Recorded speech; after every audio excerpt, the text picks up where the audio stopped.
Les serpents. Alors aujourd'hui, on va faire une petite vidéo sur les serpents.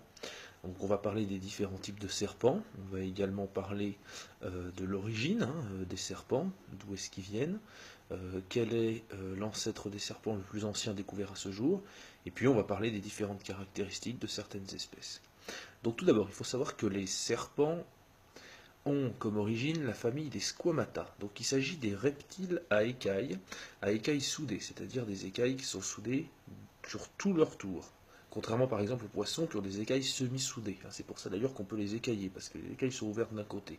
Ces reptiles-là ont des écailles entièrement soudées et font des mues, régénèrent leur peau par lambeaux. Et donc, ces animaux-là, qui ont toutes les familles de serpents et de reptiles type lézard, eh bien, font en fait partie de ce qu'on appelle les squamata. Voilà. Le plus ancien des squamata connus, découvert à ce jour, est un animal qui a été découvert au Trias. Un petit lézard qui a été découvert au Trias, dont le squelette est parfaitement bien conservé et qui est en réalité l'ancêtre commun des lézards à gamme, par exemple moderne, et puis de la plupart des serpents. Donc voilà un petit peu cet animal. Hein. Euh, le Tiki guania esthesis, et qui est un petit lézard, voilà, assez longiforme, de quelques centimètres, on n'a pas affaire à un gros animal du tout, qui est antérieur à la plupart des gros dinosaures, le Trias étant bien avant le Crétacé et le Jurassique. Voilà, c'est quelque chose d'assez ancien. Donc, tout ça pour dire que ce sont des animaux qui ont une origine extrêmement ancienne, et qui parcourent donc la Terre depuis des millions et des millions d'années. Voilà, donc bien avant l'homme. Alors, concernant cette famille, il y a une sous-famille, donc cette sous-famille, c'est la famille des serpents, ou serpentes. Voilà. Donc là, il s'agit clairement de définir le serpent. Donc le serpent est un reptile carnivore, avec un corps cylindrique et allongé. Il n'a pas de bras, de pattes, donc tout ce qui est membre, réellement, il en est dépourvu. Il fait néanmoins partie de la famille des vertébrés, donc il a bel et bien un squelette, il est recouvert d'écailles, comme on l'a dit tout à l'heure, imbriqués les unes dans les autres, comme tous ceux de sa classification. Et, euh, et il est à sang-froid. Alors c'est un animal qui a besoin de chaleur pour faire fonctionner son métabolisme. Il a besoin de soleil et d'UV. Voilà, comme tous les animaux à sang-froid, c'est-à-dire qu'il a la température de l'environnement dans lequel il se trouve. Contrairement au corps humain qui se maintient en permanence à 37 degrés, lui a la température du milieu dans lequel il se trouve et il a besoin de faire monter sa température pour fonctionner. Et mange uniquement dans le but de pouvoir bouger et non pas de maintenir sa température comme pour nous les êtres humains. Voilà, donc le mode d'alimentation, eh bien, c'est un serpent qui mange des proies. Alors, il les ingurgite entièrement. Il n'y a pas vraiment de déchets. C'est pas un animal. C'est un animal qui digère quand même beaucoup de choses. Il y a beaucoup moins de déchets dans ce qu'il mange que, je sais par exemple, ce que peut manger un homme, un primate ou la plupart des mammifères. Donc, il digère plutôt bien. Euh, et plus il va bouger, plus il va se déplacer, plus il va manger. C'est la raison pour laquelle la plupart des reptiles en captivité, notamment quand ils sont dans de petits espaces, mangent beaucoup moins qu'un reptile qui va chasser en permanence parce qu'il est dans la nature et qu'il a la possibilité de beaucoup se déplacer.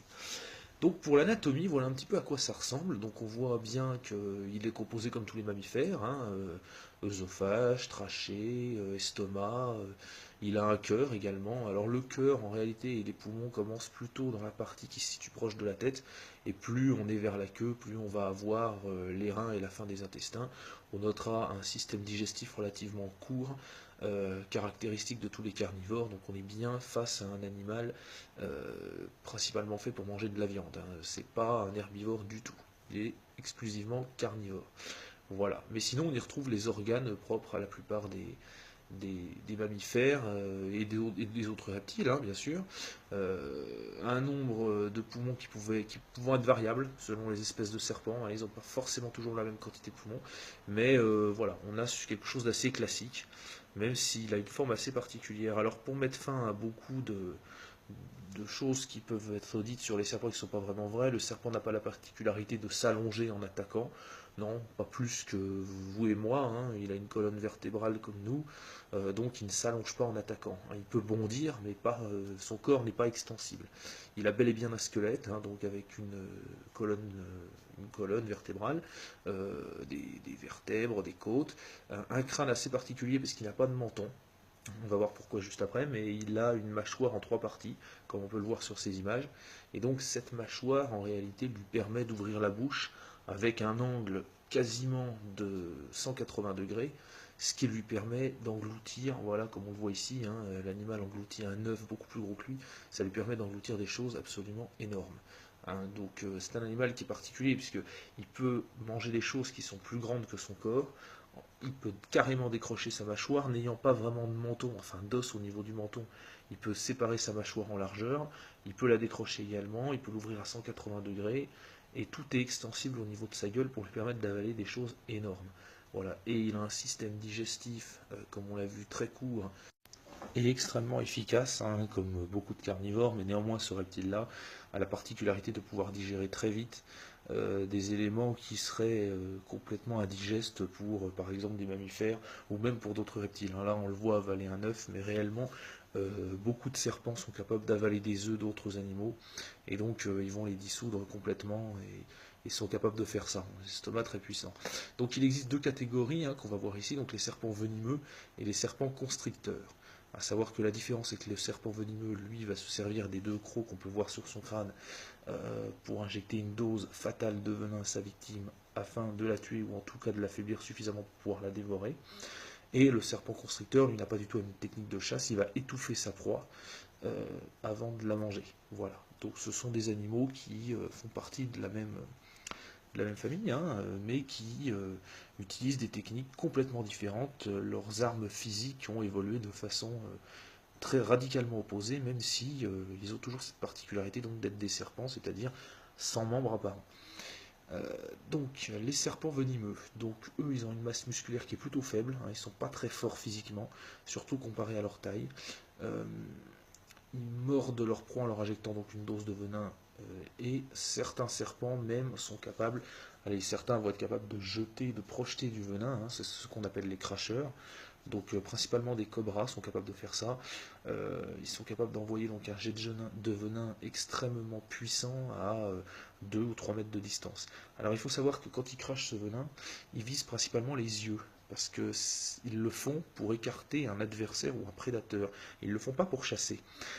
Donc voilà, quand cet animal-là va cracher son venin, il va viser les yeux. Donc ce qui est bon à savoir, c'est que quand les gens sont dans des régions où il y a ce type de serpent, qui donc est susceptible de leur cracher du venin, on leur dit de se promener avec une lampe, de façon à ce qu'ils visent la lampe plutôt que les yeux. Ils vont confondre la lumière avec les yeux et vont viser plutôt la lampe. Voilà. Donc là on va voir un cracheur en action dans cet extrait. Voilà, donc là typiquement le serpent cracheur qui se dresse et qui propulse avec une grande vitesse un jet significatif de venin dans les yeux de son opposant. Voilà, alors là on va voir une autre attaque, hein. Donc là on va avoir un cobra, hein, qui se dresse pour être impressionnant et qui va attaquer un autre serpent pour le dévorer. Donc sa technique est très simple, c'est un serpent qui peut paraître lent, mais comme vous voyez, d'un coup il va attaquer, hop, il a bondi, il a planté ses crocs, injecté sa dose de venin, l'autre serpent va mourir assez vite, et ensuite il n'aura plus qu'à le digérer. Voilà, un gros plan sur sa dent, qui injecte cette dose de venin mortel. Voilà, l'autre serpent est à l'agonie et en train d'être mangé. Voilà. Il va donc être digéré par un autre serpent plus gros. Alors ce qu'il faut savoir sur les cobras, c'est que les cobras ont la particularité donc de pouvoir gonfler leur cou, qui va soit par un motif peut distraire un adversaire et aussi peut avoir comme fonction d'impressionner. On pense que ça a 3 intérêts, donc distraire pour pouvoir attaquer, impressionner pour faire fuir éventuellement un adversaire, et dans le dernier cas, peut-être pour la parade nuptiale et l'accouplement. Alors là, il s'agit d'un autre serpent. Là, on est passé sur un crotal, donc le fameux serpent à sonnette, donc avec son crâne assez caractéristique, hein, ses grosses plaques osseuses nasales, et cette queue, donc faite à partir d'excroissance d'écailles, qui lui permet de faire ce bruit caractéristique. Alors, il n'existe aucune vraie théorie affirmée et absolue concernant l'utilité de cette sonnette. Certains pensent que c'est pour alerter, mais s'il cherche à alerter, je vois pas très bien comment il pourrait chasser. On alerte rarement une proie qu'on veut surprendre. Ça serait peut-être plutôt pour alerter de gros animaux qu'il est là, quoi. Pour alerter par exemple des animaux qui ne font pas partie de son chemin de prédation. Lui, il va plutôt manger de petits rongeurs. En réalité, c'est un serpent qui n'est pas très grand, hein. 1 mètre ou 2 maximum, c'est vraiment pas un gros serpent. Donc voilà, on pense que c'est plutôt pour effrayer des gros animaux qu'ils n'aillent pas se faire piquer pour rien. Là, on a le crâne, donc significatif de la plupart des serpents venimeux. Comme on voit, ces deux grandes dents, hein, qui sont la différence en plus de ce qu'ont les constricteurs, hein, qui sont réellement de redoutables armes. Ces deux crocs là, principaux, en fait, fonctionnent comme des crans d'arrêt, hein. Quand la mâchoire est fermée, ces crocs se replient, viennent se coller contre la gencive, hein, le long des autres petites dents. Et quand il ouvre la bouche, les crocs se déploient instantanément, prêts à injecter une dose fatale de venin. Venin qui est stocké dans une glande qui se situe sur le crâne, là, un petit peu en dessous le niveau des yeux. Voilà, pour ce crâne. Donc la nature l'a doté vraiment d'un appareil de chasse vraiment très sophistiqué et efficace, hein, comme on a vu dans la vidéo, dans l'extrait précédent. L'animal a attaqué sa proie et l'a tué assez rapidement. Donc voilà un petit peu pour tout ce qui concerne les serpents venimeux. Ils n'ont jamais une taille et un poids très impressionnant, mais ils sont particulièrement rapides et dangereux. Maintenant, les serpents constricteurs. Alors, les serpents constricteurs n'ont peut-être pas de venin, mais ils sont tout aussi dangereux que leurs congénères en réalité. Contrairement aux serpents venimeux, ils ont une masse musculaire extrêmement imposante. Leur technique de prédation est différente, c'est-à-dire que eux, ils vont être un peu plus en embuscade, attraper leur proie en bondissant littéralement dessus, en attrapant leur proie avec leur mâchoire qui reste quand même très puissante. Ça va faire un effet de choc, hein, qui va taper et littéralement assommer la victime, et ensuite ils vont s'enrouler autour pour l'étouffer, l'écraser au maximum, et ensuite ils vont l'avaler. Voilà comment ces animaux chassent. Donc on peut voir sur le squelette d'un anaconda qu'il a exactement la même structure crânienne qu'un serpent venimeux, à ceci près qu'il n'a pas ces fameuses dents lui permettant d'injecter une dose mortelle de venin. Alors bien sûr, l'animal étant de la même catégorie a beaucoup de similitudes, hein, avec un serpent venimeux, mais voilà, il a des muscles en plus et le venin en moins. Ça reste néanmoins un adversaire relativement redoutable pour beaucoup de petits mammifères qui malheureusement font partie du schéma de prédation des constricteurs. Donc voilà, il en existe diverses espèces, diverses sortes, le python, le boa, hein, ici un boa vert. Il en existe vraiment de toutes les tailles aussi. C'est vraiment des animaux très divers et variés. Il y a énormément d'espèces de serpents sur Terre aujourd'hui.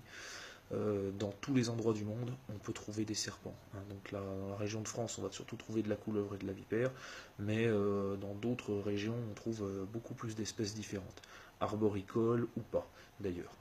Voilà, donc pour les constricteurs, on a deux géants, hein, qui sortent du lot, dont on va rapidement parler, l'anaconda géant et le python reticulatus.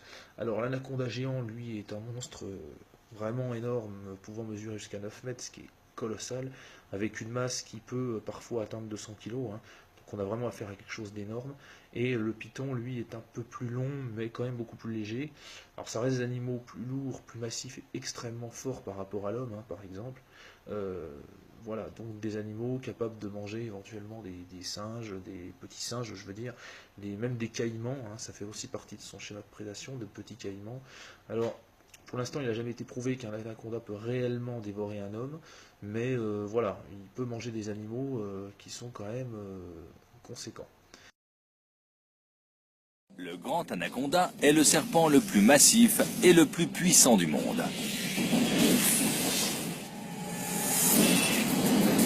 Il se sert de ses rangées de dents acérées en forme de crochets recourbés pour saisir et immobiliser sa proie. Puis il s'enroule autour d'elle en exerçant la pression la plus puissante du règne animal. Aïe, aïe, aïe, aïe! Une fois qu'il tient sa proie, il étire les ligaments de sa mâchoire pour distendre sa gueule et ingérer des proies plus grosses que sa tête et aussi volumineuses que vous. Voilà, donc pour cet extrait, hein, nous parlons un peu de l'anaconda. Bon, évidemment, ça reste un reportage où on surévalue un petit peu l'animal, hein. Comme je vous l'ai dit, il n'y a vraiment aucune preuve que cet animal puisse digérer un être humain. Néanmoins, il serait un petit peu plus gros, il en serait tout à fait capable. Et pour aujourd'hui, je vous remercie de votre attention et vous dis à bientôt.